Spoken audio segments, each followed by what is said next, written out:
నెల్లూరు నగరంలోని పాత municipal office ఎదురుగా గోషా హాస్పిటల్ నిర్మాణాన్ని పూర్తి చేయాలని చెప్పేసి ఈ రోజు కలెక్టర్ గారిని కలవడం జరిగింది.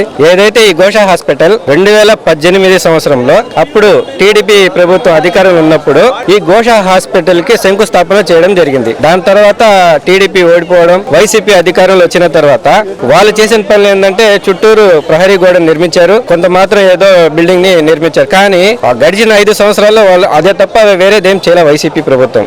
అయితే 2 సంవత్సరాల ముందు 2024లో మళ్ళీ టీడీపీ అధికారంలో రావడం జరిగింది.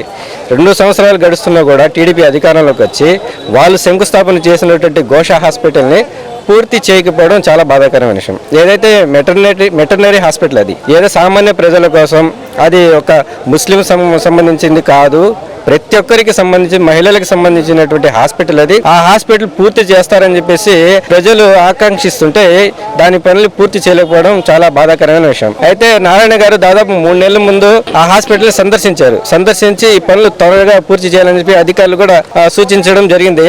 అయితే ఆయన వచ్చి 3 నెలలు అయినా కూడా వచ్చి పర్యటించి ఇప్పుడు కూడా అక్కడ ఏ మాత్రం పనులు ముందుకు సాగడం లేదు. మెటర్నిటీ హాస్పిటల్ సామాన్య మధ్యతరగతి ప్రజలకు ఉపయోగపడేటువంటి ఈ గోషా హాస్పిటల్ పనులు ఇంతవరకు పూర్తి చేయకపోవడం సిగ్గుచేటుగా భావిస్తున్నాం.